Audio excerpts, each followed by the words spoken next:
वडिलांची इच्छा म्हणून त्यांनी घर इथे रेडीमेड बघितलं आणि बांधाय म्हणजे हे घेऊया आपण असं ठरवलं. आधुनिकता आणि कल्पकता याचा योग्य संगम म्हणजे कोकण स्पर्श. कोकण स्पर्श फेज 1 ही झोंबडी या गावी आहे. पहिल्या फेजची यशस्वी वाटचाल पूर्ण करून नदीला लागून कोकण स्पर्श फेज 2 वेळंब या गावी सुरू आहे व त्याचे बुकिंगसुद्धा ओपन झालेले आहे. पण मध्यमवर्गीय लोकांच्या बजेटमध्ये हे प्लॉट व बंगलो आहेत का नाही हे फेज 1 मधील कस्टमरकडूनच आपण ऐकूया. मी सुधीर मिरगल, राहायला मुंबईला खारघर येथे नवी मुंबईला.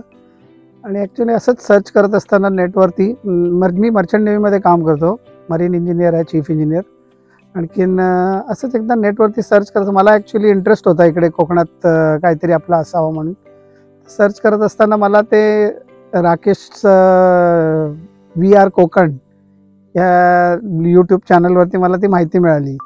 मग मी कॉन्टॅक्ट केला आणि मग त्यानंतर मग मी राकेशकडून प्लॉट वगैरे घेतला आणि मग त्याच वेळेला त्याने हा कोकण स्पर्श हा प्रोजेक्ट लॉन्च केला होता.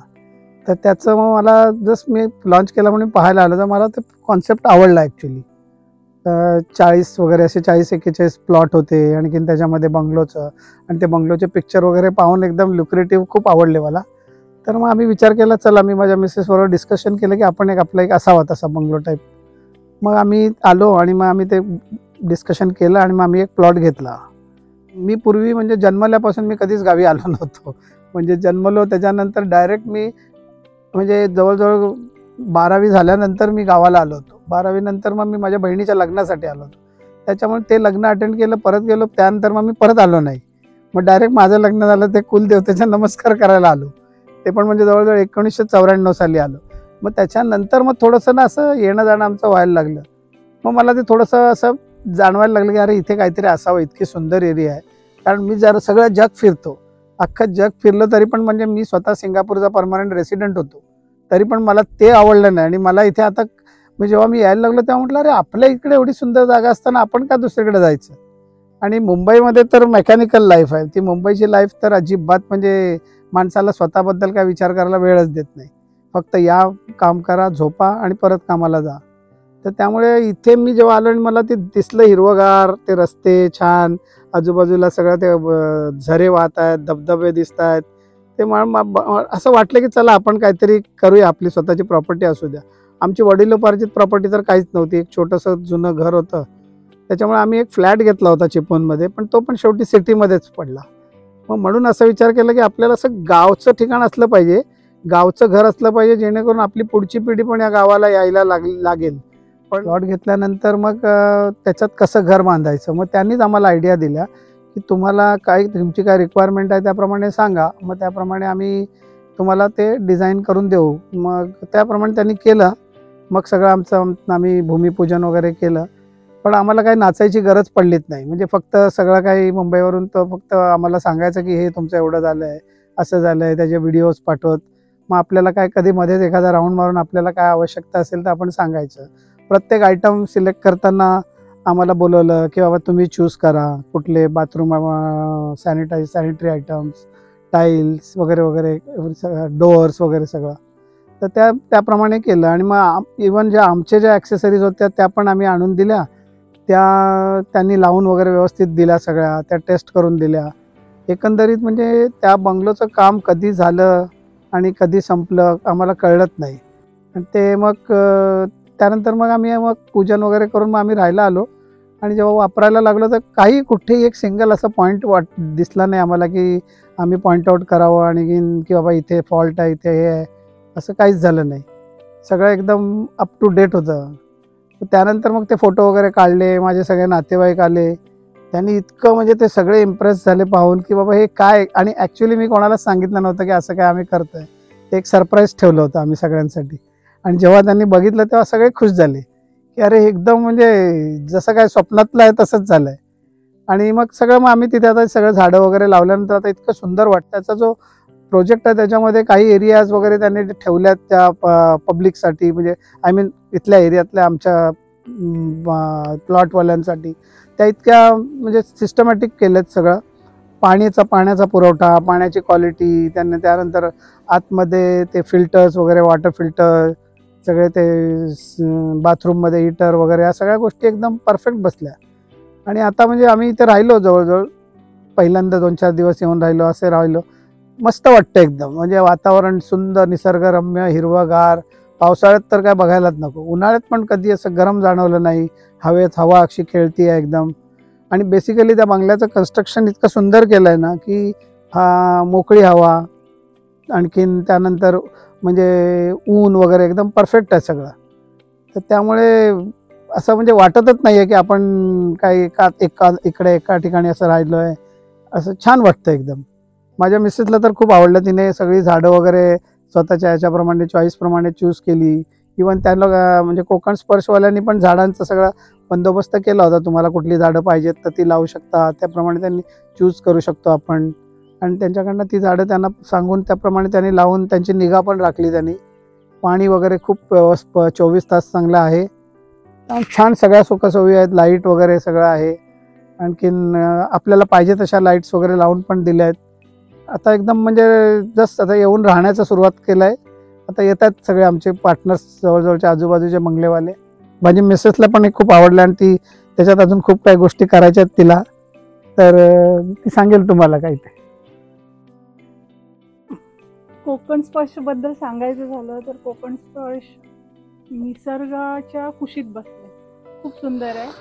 आणि ह्याचे जे ओनर म्हणाले बिल्डर आहेत राकेश आणि पंढरी यांनी आम्हाला खूप हेल्प केली. ॲक्च्युली आम्ही जिथे राकेशकडून प्लॉट घेतलेले तिथेच आम्ही घर बांधणार होतो, पण राकेशचं जे प्रोजेक्ट पाहिलं आम्ही तर ते आम्ही खूप इम्प्रेसिव्ह झालो. आणि त्याने आम्हाला प्रत्येक कामामध्ये हेल्प पण केली आणि गाईड पण केलं. म्हणजे हर एक कामामध्ये त्याचं फिनिशिंग, क्वालिटी वर्क, म्हणजे आम्हाला घरात गेल्यावर मुंबईचंच फील येतो. असं वाटत नाही की आम्ही कुठे गावामध्ये येऊन मला गैरसोय झाली कुठल्या गोष्टी. हर एक गोष्ट इथे अवेलेबल आहे. आणि इथे जवळपास मार्केट पण आहेत.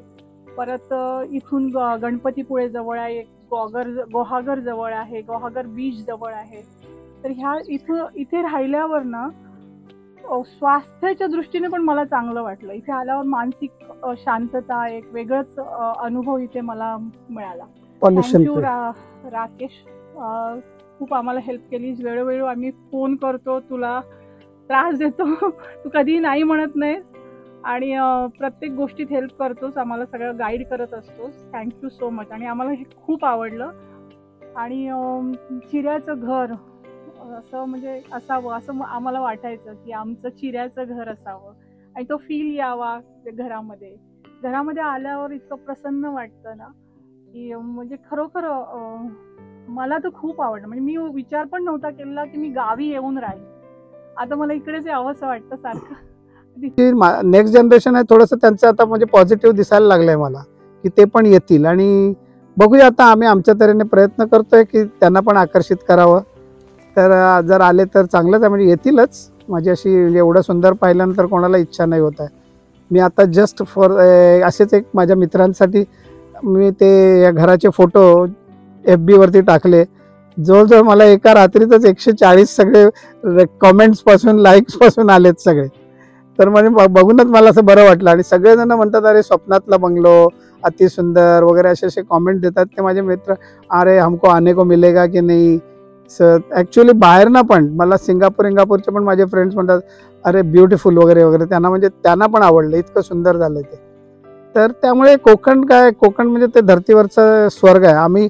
मी पूर्वी जायचो बाहेर तेव्हा कधी लास पमास ते स्पेनमध्ये, त्याला earth on paradise on earth म्हणायचे. माझं स्वतःचं गावच असं इतकं सुंदर आहे, तर मी दुसऱ्यांना का पॅराडाईज ऑन अर्थ म्हणू. तर त्यामुळे मला मग ते आता ठरलं माझं की मला इथे राहायचं आहे म्हणून. मग त्यानंतर मग आम्ही एक गोष्टींमध्ये लक्ष घालत गेलो. आणि जसं घालत गेलो तसं आणखीन आकर्षित व्हायला लागलो. सगळं माझ्या मिसेसला पण पूर्वी तेवढं नव्हतं आकर्षण, पण नंतर जसं तिला दिसलं की बाबा इथे आहे, सुंदर झाडं वाढतायत, छान होतंय, त्याच्यामुळे आता तिला तर माझ्यापेक्षा जास्त आकर्षण निर्माण झालं. हाऊसच्या बाबतीत म्हणायला गेलं तर म्हणजे मला असं वाटलंच नाही की मी बेसिकली की बाबा मी असं बंगलो वगैरे घेतोय वगैरे. कारण मुंबईला तर इमॅजिनच करू शकत नाही. 2 BHK वगैरे घेताना पण माणसांच्या नाकी नऊ येतात. आणि त्यात म्हणजे मी चिपळुणात पण पाहिलं तर चिपळुणात पण रेडीमेड बंगलोज वगैरे पाहिले. आता म्हणजे माझ्या मित्राने पण एक बंगलो घेतला रत्नागिरीला, रेडीमेड ओल्ड बंगलो आहे, म्हणजे सगळं झाडं वगैरे असलेला. तर त्याला तो 75 lakhsमध्ये पडला. 2 BHKच आहे, 75 लाखला पडला.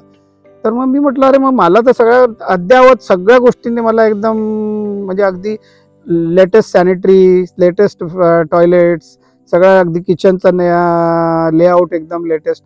तर हे एवढं सगळं मला इतक्या स्वस्तात मिळालं तर म्हणजे मला एकंदरीत मी प्रॉफिटमध्येच आहे असं मी विचार केला.